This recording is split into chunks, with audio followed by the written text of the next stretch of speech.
This is Dr. Jen Flegar, and she's a DO in Nashville, and we're going to talk about peptides and other related subjects that she's interested in. And she's got a book that we're going to feature. So, Dr. Jen, do you have a little background that you want to give us? Yeah, so board certified in emergency medicine and integrative medicine. About a decade ago, I did an emergent or a fellowship in integrative medicine, still practiced in the ER while opening up my integrative medicine practice. And now we live in Nashville. We moved from Ohio about 9 months ago, and I have a virtual practice. And my interests are, I'm niching down. I came from just general integrative medicine practice because there wasn't anyone in Northwest Ohio providing that. And now more hormone based, specifically perimenopause and peptides and longevity. So I love dealing with all of those. Okay, great. So, I have a strong interest in learning more about peptides. I've been Mhm. to a few sort of introductory lectures about that, and I carry BPC 157. And I have a few more on my shelf that are just sitting in my office that I need to study.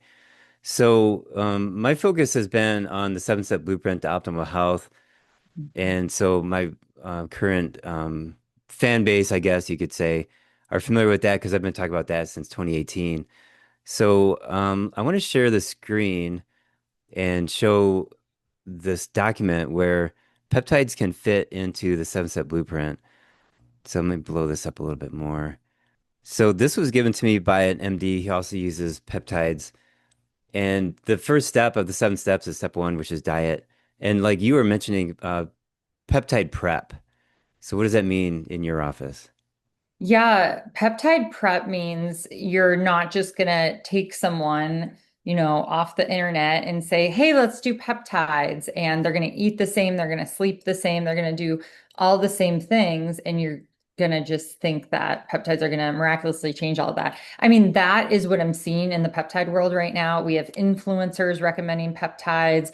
We have non-clinicians, non-providers, non-physicians recommending peptides.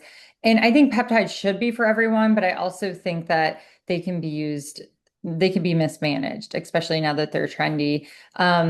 So peptide prep is we're looking at sleep. How can we optimize sleep before peptides? We might bring in peptides to optimize these things, but first we need to do the low-hanging fruit and create habits, lifelong habits. So we're going to look at sleep, we're going to look at nutrition. Are we doing breath work, meditation, prayer? Are we moving our bodies? So first we need to do that because, for example, you're not going to put someone on a growth hormone secretagogue and not have them work out or lift. They're just going to gain weight because they're not going to gain muscle. So, I mean, there's certain things that we need to make sure and play, and I call that peptide prep. And my peptide course that I have on my website, which is very inexpensive. It's literally just to teach people what we need to do when we look at peptides. And I've been prescribing peptides for almost a decade. So it's very important to optimize when and how you use peptides because one of the downsides of peptides is they're expensive.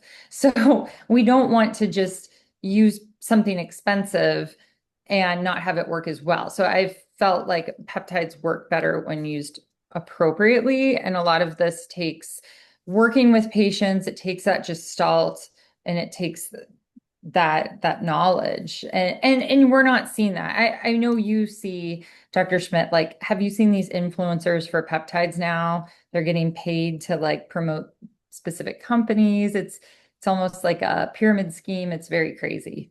Yeah. But so you're saying we can't use these out of context, right? You have to have healthy lifestyle choices and habits, and then the peptides will work better. Yeah. We got to back up though. Like I need a really good definition of peptides. What is Oh, it? yeah. So peptides are chains of amino acids. So amino acids are the building blocks of protein. Now, proteins are usually a lot of amino acids together, and then that gets broken down and utilized in the body. Now, peptides are shorter chains of amino acids. They could be, a couple amino acids. We have a peptide KPV, which is just three amino acids, or they could be longer. Usually 36 amino acids is the cutoff. So these are used in the body to kind of like a lock and key, like have biological processes happen, go into the body, and help the body do these these processes, like go into the DNA. And this is different from medication, which is like a crowbar, like forcing things. Okay. GHK copper, for example, is a peptide. It can turn on and off gene transcription, and it's very fascinating. So this is what peptides do. There's also bioregulators, which could be another day we talk about that. That is really short snippets of amino acids, tissue specific, 2 to 4 amino acids. There's like kidney bioregulators, heart ones, thymus, pineal. So they're really small and they're tissue specific. Now, peptides can, and bioregulators are oral, so taken by mouth most of the time. What does that mean though? Bioregulators of the heart. What's that mean? So it's tissue specific. So it's going Okay. in there and it's helping that tissue with these short snippets of amino acids, and it's helping with biological reserve, is what Professor Cavison would say. And the Russians have used these for a while. So those are oral bioregulators. Now, peptides, which are a little bit longer, some of these chains, they can be given in different ways. So they can be given oral, which we see a lot more oral peptides. So capsules, we're taking it by mouth. We've seen a lot more in the last 5 years because of the FDA restrictions on injectable peptides and getting them from a FDA regulated compounding pharmacy, which is safe. You can get peptides. You can get anything you want. It doesn't mean that it's real and it's what it says it is, similar to supplements. So I just have patients go through a compounding pharmacy so we know you're injecting into your body what it actually is. There isn't any contaminants either. So injectable peptides are kind of the original way to get peptides. It works, they work better, they work really well. Versus, the other modes like oral, still good, still utilizing it a lot and still works well, but some of them work better injectable, like thymosin alpha 1, for example, and VPC 157 for tendons and ligaments works better injectable. You can also give intranasal. You can give topical peptides. I love GHK copper peptide. I love that topically for the face, for the hair. So peptides are really cool. And it's kind of like drinking out of a fire hose when you start to dive into them, but it gets easier and the letters and numbers will start to roll off your tongue, right? Eventually. So the most commonly referred to peptide would be the GLP-1, like Yes. Ozempic. So Yeah. the way that I see that, it's a glucagon-like protein, right? That's Hmm. what GLP stands for. So Hmm. glucagon is a hormone for digestion that's enhanced when you do a low carb diet. So when you do a high carb diet, your insulin is very high, glucagon is low, then you do a low carb and it switches.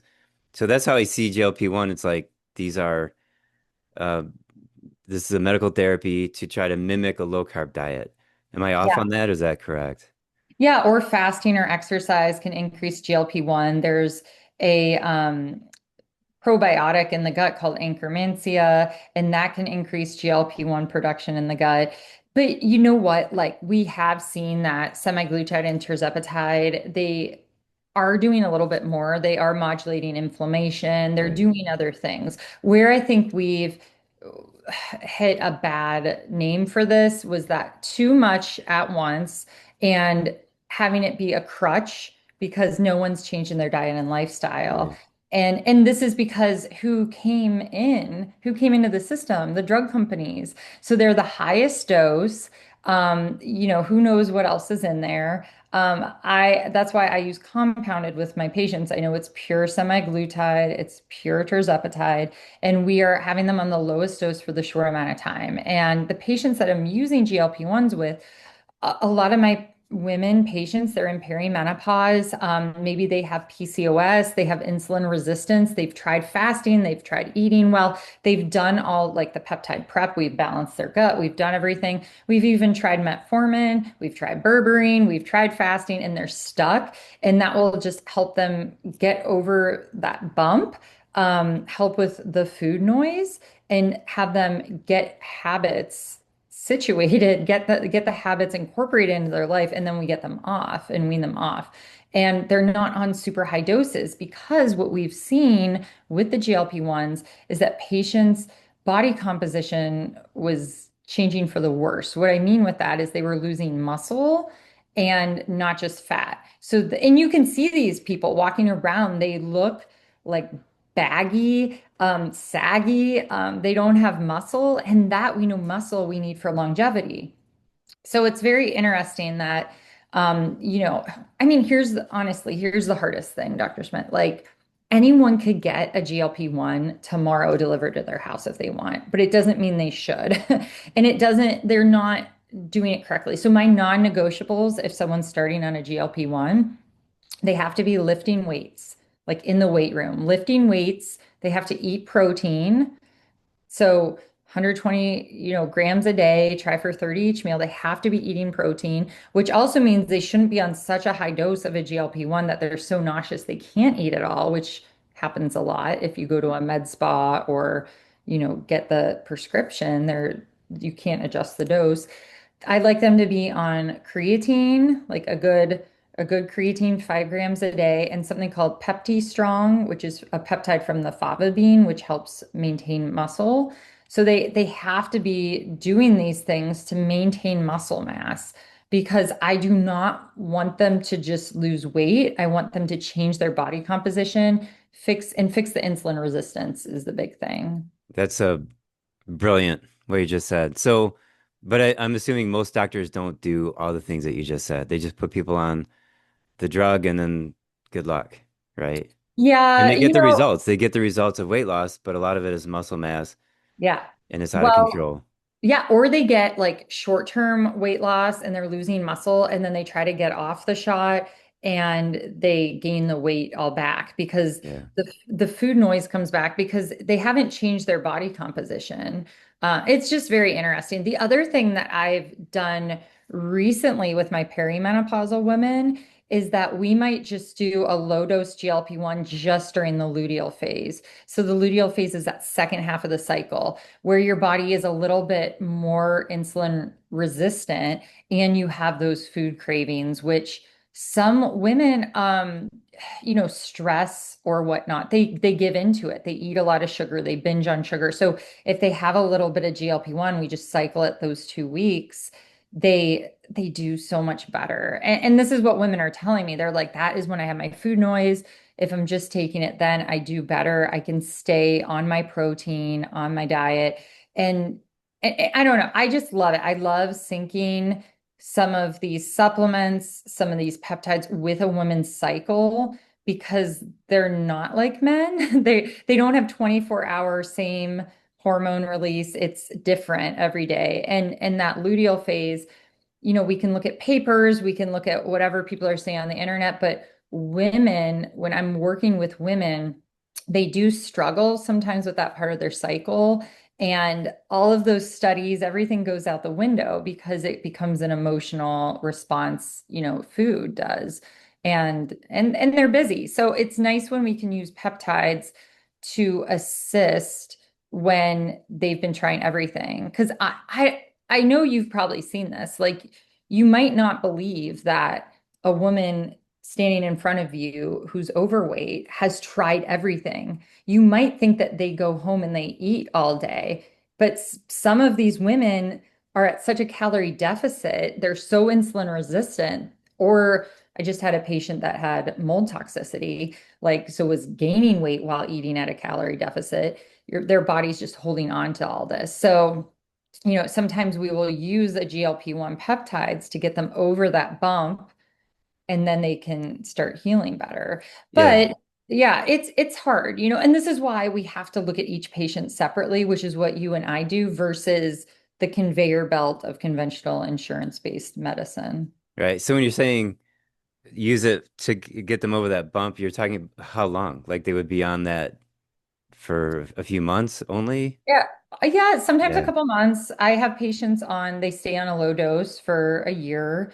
Usually not much longer than that. Sometimes we pivot away from that and say, hey, like, is there something like root cause that we need to adjust? Is this, do we need to try a different diet? Do we need to change things up? A lot of the times it's with women, it's just stress. So we're gonna balance out their parasympathetic, get that activated more. So I mean, it's pivoting. And then we could throw in other types of peptides too to help if we think that, you know, they're gaining weight because they're just not motivated to work out.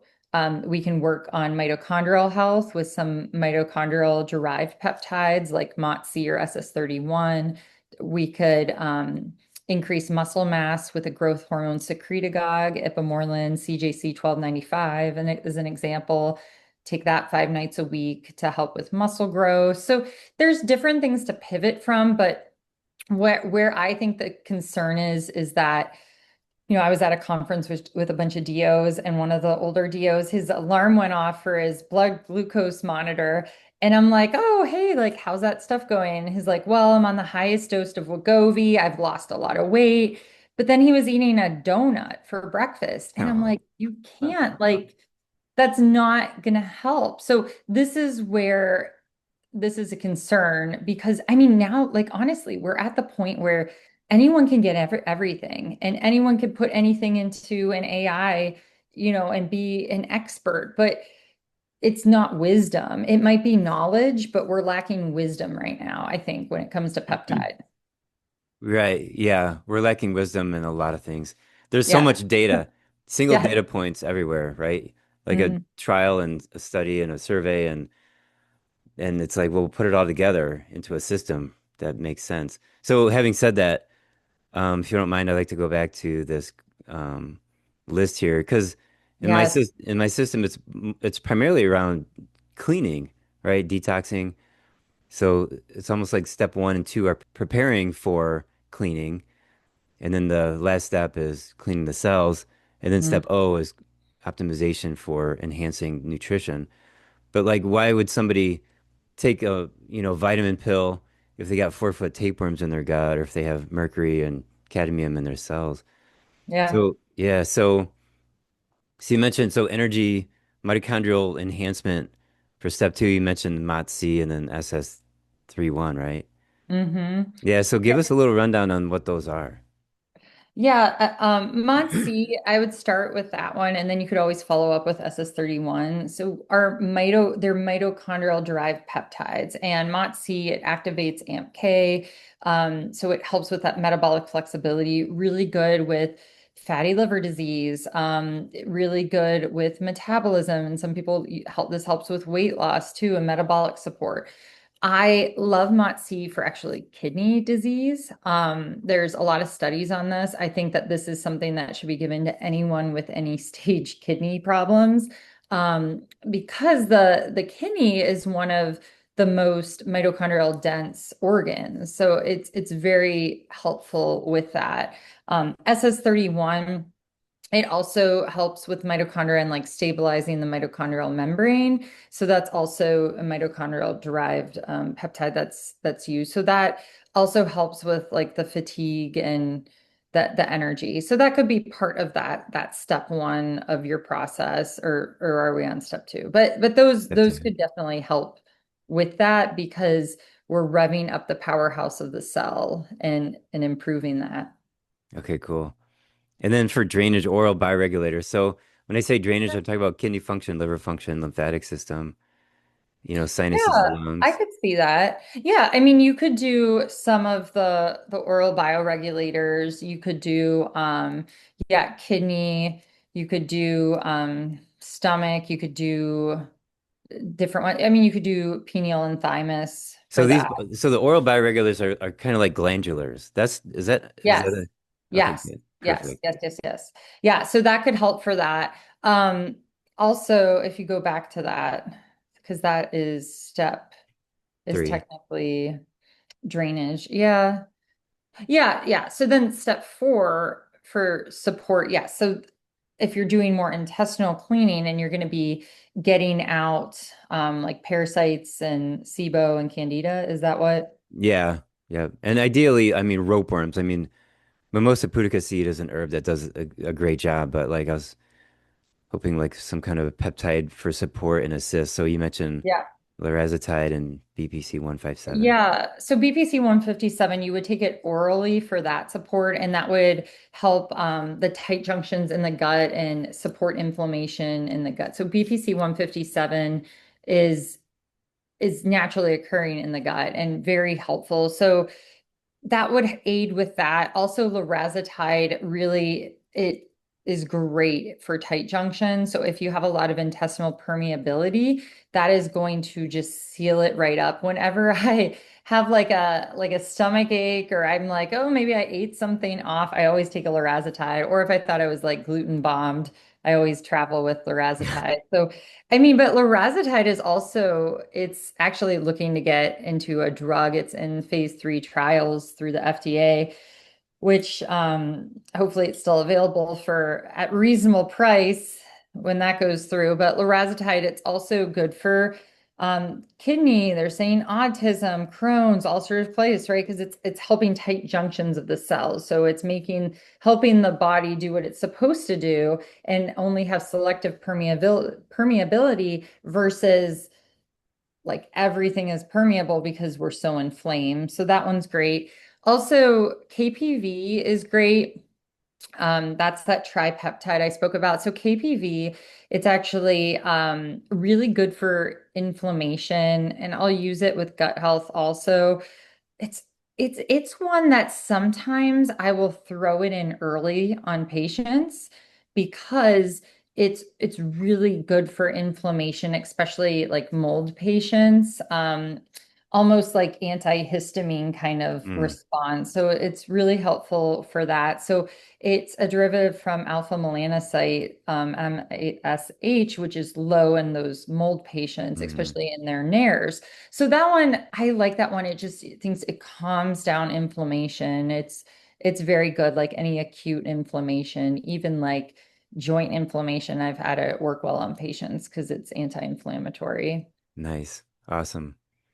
Cool. All right. So step five, that's cleaning the body of immune challenges from head to toe. So parasites, virus, bacteria from head to toe. Yeah, You- yeah. So thymosin alpha 1 definitely for supporting that. So that is derived from the thymus gland, and as we age, our we have thymus gland involution, and it is a good part of our immune health. And there's a bioregulator, there's a thymus bioregulator, but thymosin alpha 1 is an injectable, which is great.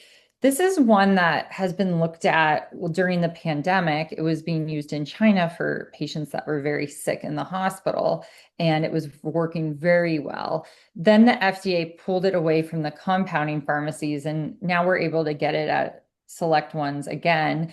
It's also something that I have patients that have cancer. I put them on thymosin alpha 1 so their immune system is more revved up and ready to fight the cancer. As we know, cancer is a breakdown of our immune system, basically. So that is really helpful. Also, you can just cycle it. I'll have patients use it if they have an autoimmune disease and use that along with the other gut health bioregulators or peptides that we spoke about, the oral ones that will That, help. So yeah, so that thymosin alpha 1 would definitely just be great for that systemic support for sure. nice. Yeah, let me throw this in. So I have a variety of supplements that like I have Thymex from Standard Process and Thymus PMG. Those are the glandulars of the Mhm. thymus gland. And then here I put it, I typed in IPS, standing for intestinal permeability support for the step four next to the lorazepatide. So there's supplements that have lamb intestine in them. So, we have these glandulars, and the technology of that goes back to the 19 teens and 20s. But now we have the peptides. So I don't know if you know why so the peptides being more expensive, probably more effective, faster, more powerful than the glandulars.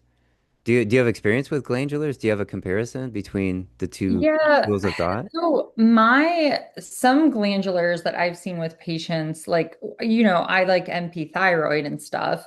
I think with some of the glandulars, maybe they're too big of proteins and not as specific enough. And then more I have found with some glandulars for thyroid, they weren't consistent enough.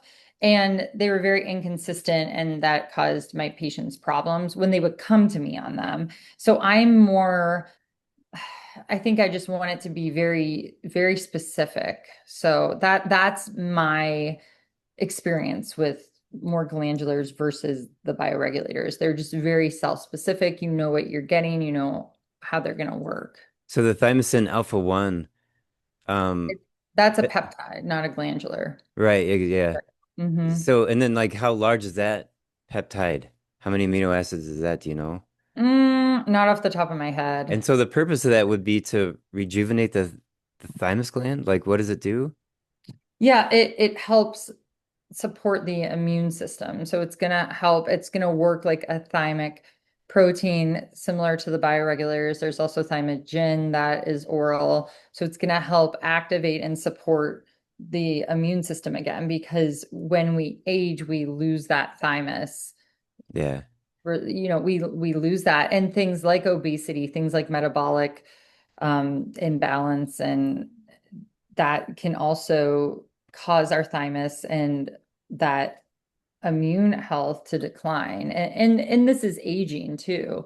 Our immune system, and this is why we get, diseases of aging, and a lot of them are thymic yeah, related, such as cancer. right. And maybe, so I've given people the Thymex Mm, glandular, and it's like their body goes through like the flu, like they're sweating and they're killing off organisms from head to toe. mhm, So mhm, it's good that there's like it's parallel, right? Parallel thinking. mhm. Yeah, yeah, All yeah. right. Yeah, nice. Okay, so step six, toxin binding. You mentioned these three, and then at the top says clearing senescent cells. So what's the senescent cell? Yeah, senescent cells are like zombie cells in our body. So if you think of a zombie, they're dead, but they won't go away. So then they just cause ruckus and inflammation there and aging. So we need to get those off, get those away. FOXO4 can help with that. That one's harder to get, I feel like, but that one could be used for that.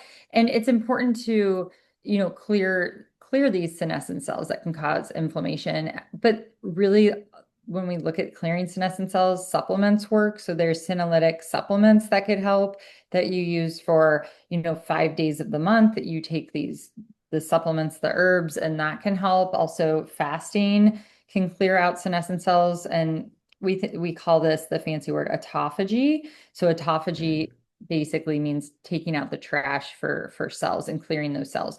But if we're eating 24/7, we don't get in that process of autophagy. We're not supposed to be eating all the time. And Yeah, Americans do, right? So we never clear out those bad cells and take right. out that trash. So then we have cellular debris and that's causing inflammation. Like, think about if you left garbage in your house for a couple weeks and never took it out. Like, you're gonna smell and see the effects of it. Oh You're gonna yeah. flies. So Yeah. So we're not taking out our cellular trash. It's a right. problem. So you had mentioned supplements that you would take for 5 days to clear out these cells. What like it would give me an example, like what brand or what's the name? Yeah, there's one that, I mean, I'm blanking on the one because I was using one. Oh, Qualia is one. They have a pretty good senolytic. Um, I'm trying to think of the other one that I used for a while. You can type it in, and Yeah. look, or I could give some of those later, but Qualia is a pretty good one. They're bigger. And then for females, I'd want you to take senolytics during the first half of your cycle, the follicular phase. So I like to time even some supplements like senolytics with that, because it's not like a stress on the body, but you are taking out cellular trash. So I like to do that in the follicular phase for women. Nice. Okay, so we haven't have we talked about Matsi yet? Yeah, We that was did. Yeah, one of the first, the that's at the mitochondrial. top. I Okay, love that cool. one. We And named then our one of our cats after Motsi. oh, did you? Yeah, Okay. so because we found her at my office. She's stray. So we have a cat named Motsi, and then a cat named Foxo4, and then a cat named Mito, but for short for mitochondria. I just like to mess with, like, I don't know. I like to name animals weird things. So then it's a talking point, like, oh, want to hear about peptides? Anyway. Yeah, I had a dentist who had a white lab and he named that dog Sugar. Oh, sugar. Right. That's No, good. that's true.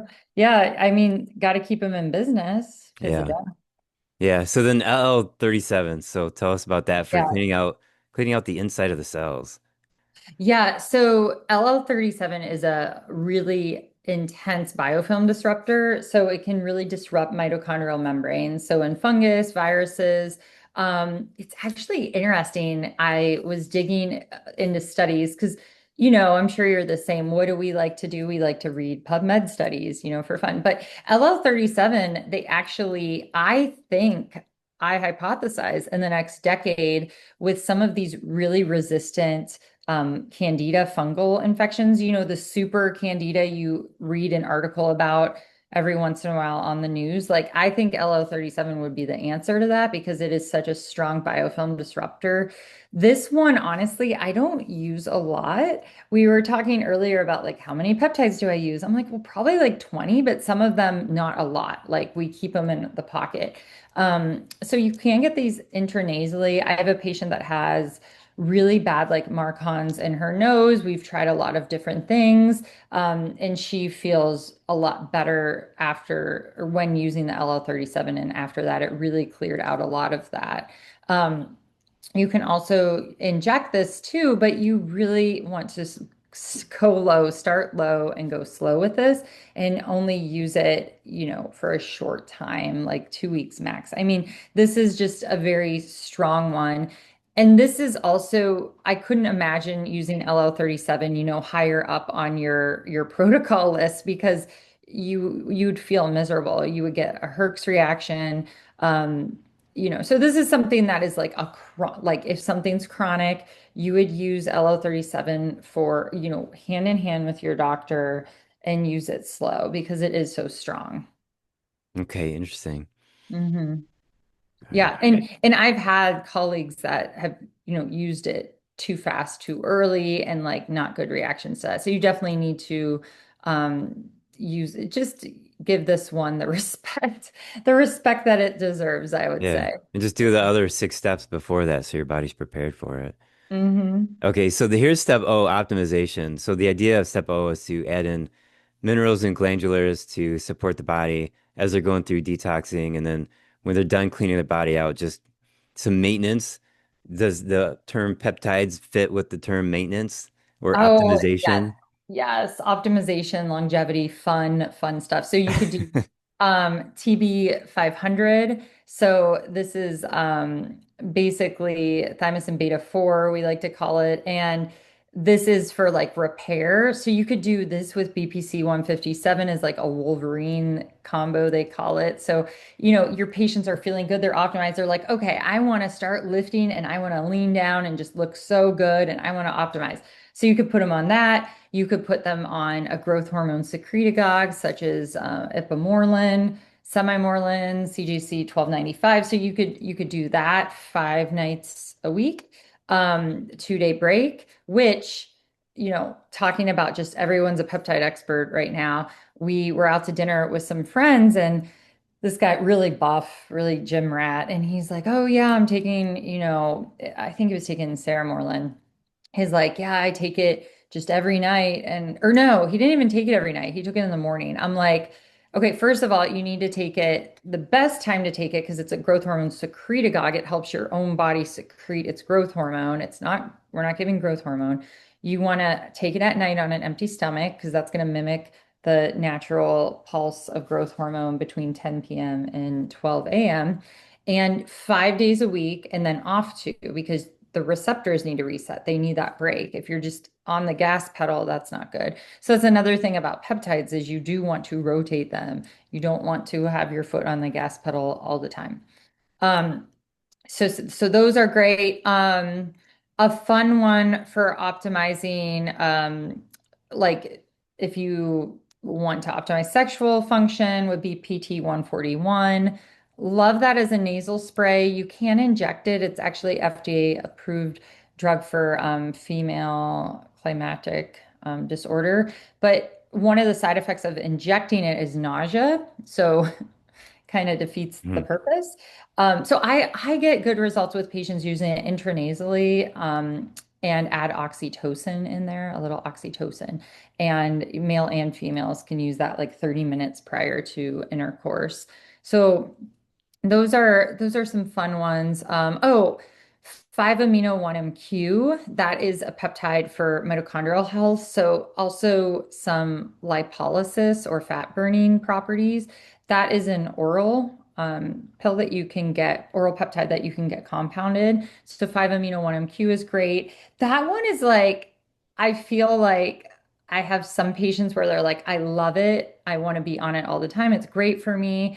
And then some people are like, I didn't really notice a difference. So, but yeah, I have a lot of high performing patients that love 5-amino-1-MQ and do really well with that. Nice. Hmm. That's a whirlwind of amazing data. So you've been working with peptides for 10 years. That's Yeah. awesome. Yeah, I really appreciate this. So let's talk about peptides and hormones. Is that the relationship there? Like for female perimenopause? Hmm. Yeah. Oh, yeah. Yeah. And when we look at peptides with perimenopause, we want to support the individual and like what's happening to them. So if they're having problems, with their gut health, first, obviously find the root cause, make sure there's no toxins, parasites, infections, candida, mold. But we can support that with BPC 157, KPV, lorazepam. There's lots of choices.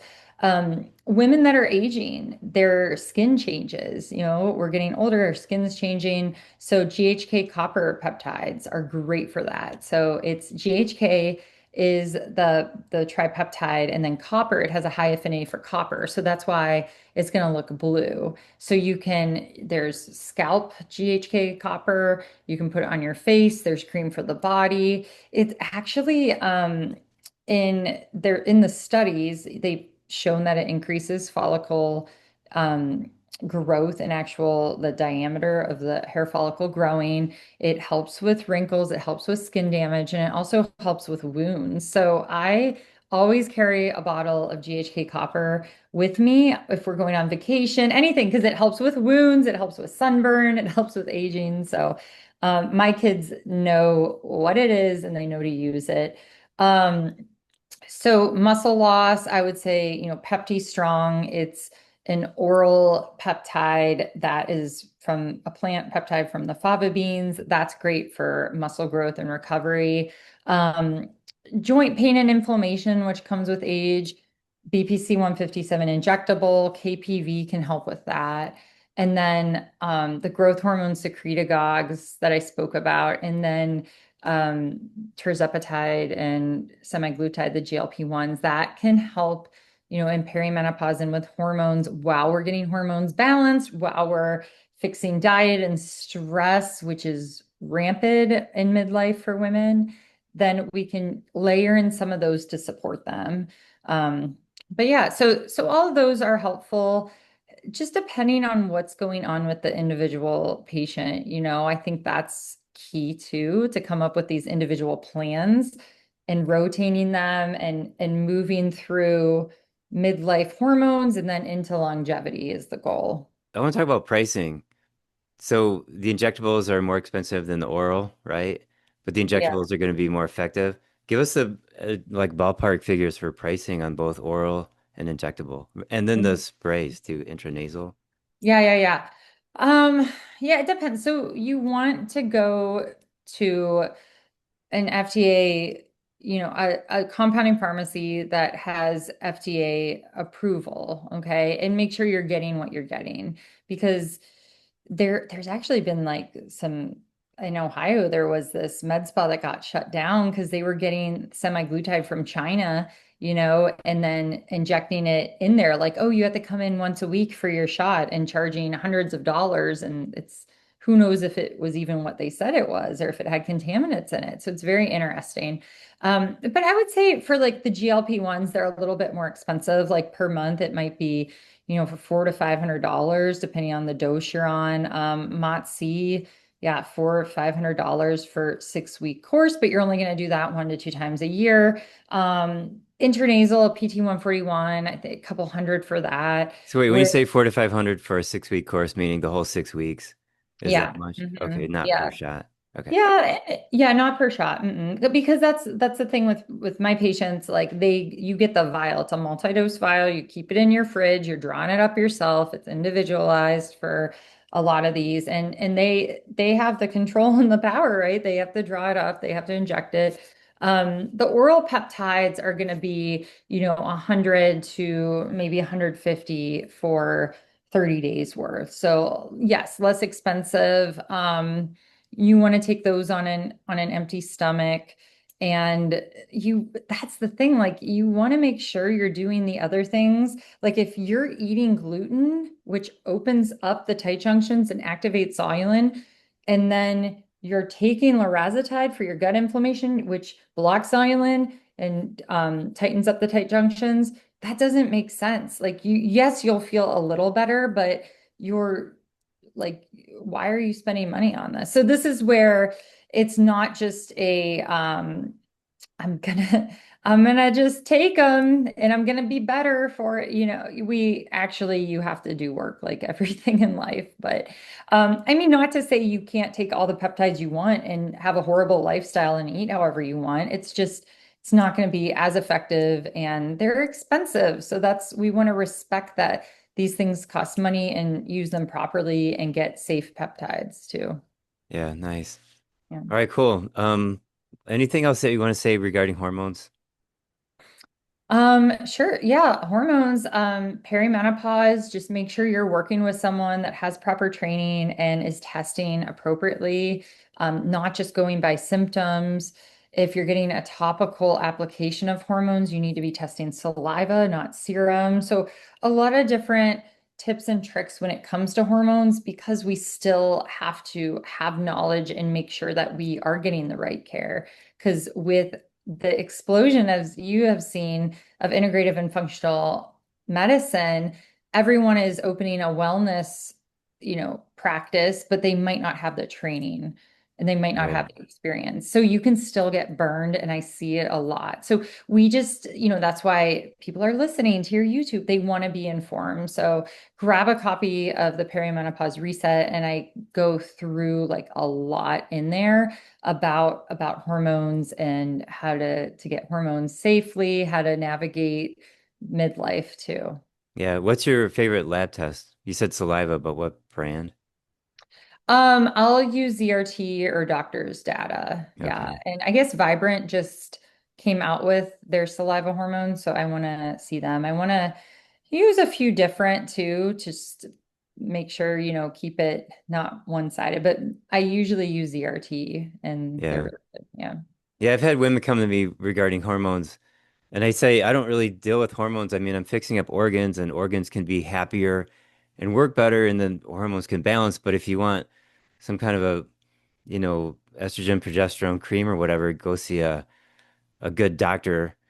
And I had a patient, this was a couple years ago. She demanded that I run an extensive hormone panel, so I picked a saliva one. I didn't want to do it. But we did it, and I said, "Look, your symptoms are not from hormones, just based on like my experience and what she was saying." And sure enough, like everything came back pretty normal. And she was Okay. she was very disappointed. And I was like, "Well, like you got some other physiological things going on." So yeah, but yeah, I appreciate that. Yeah, Yeah. It's yeah, good cool. you checked at least because a lot of women they are gaslit, by their conventional doctors. And at the start of perimenopause, it's always the same. They're always put on birth control and an antidepressant. Yeah, it's so And they bad. need neither of them. Yeah. Yeah. Yeah. What about It's crazy. the women's study back in, was it 20 years ago, and they stopped it early because it was causing strokes and cancer or something. And they said, Hmm. and the problem was the synthetic progesterone called Yeah.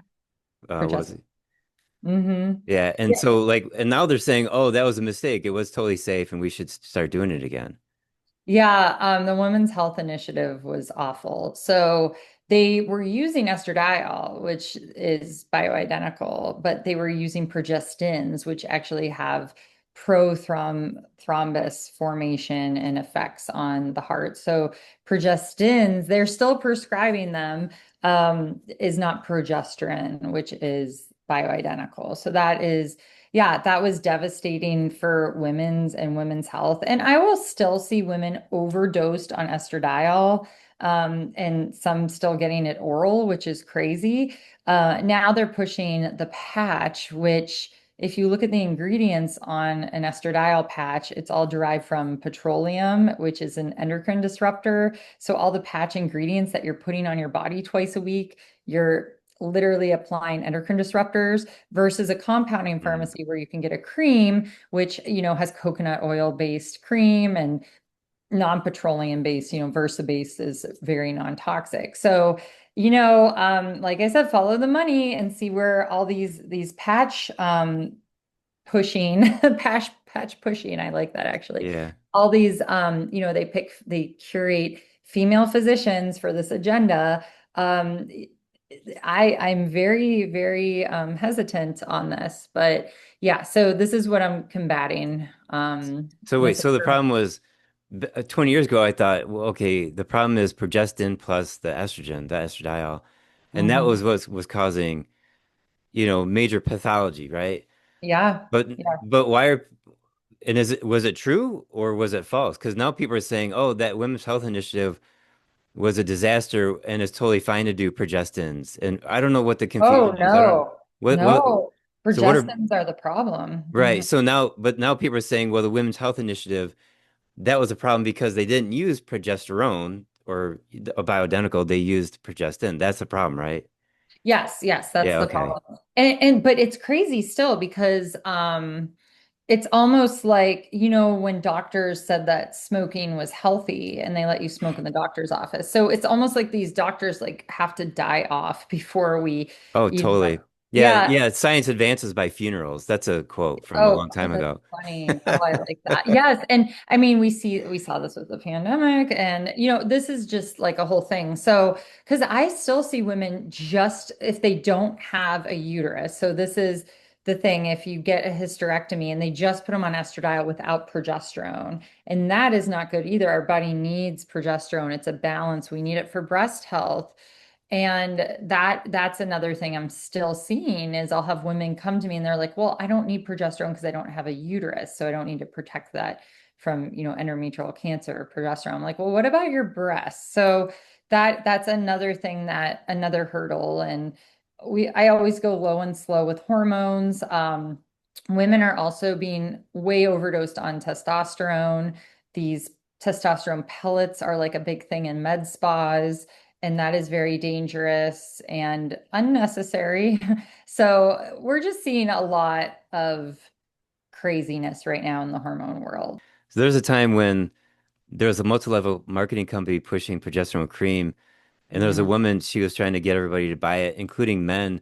Men need progesterone too. I got my husband putting it on the inside of his elbows, right? And mm. then within a year or two, people are testing sky high, crazy high progesterone. So yeah, that was a long time ago. I mean, that's the thing. Like the internet will say whatever they want to sell something. And yeah, it's very scary out there. So you always have to look at like what are they selling and why? What are their credentials? And are they honest about their credentials? So that's what people have to do when looking at peptides, hormones, everything. Right.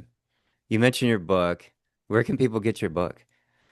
Yeah, they can go to drjenbook.com or Healthy by Dr. Jen, either of those. And I like to hang out on Instagram mainly at Integrative Dr. Mom, Integrative DR Mom. Okay, nice. Very nice. Thanks for being on, Dr. Jen. I appreciate it. Thank you. That was awesome. Totally Oh, awesome. I loved it. that Did was you like fun. did, Yeah, no, I love being interviewed.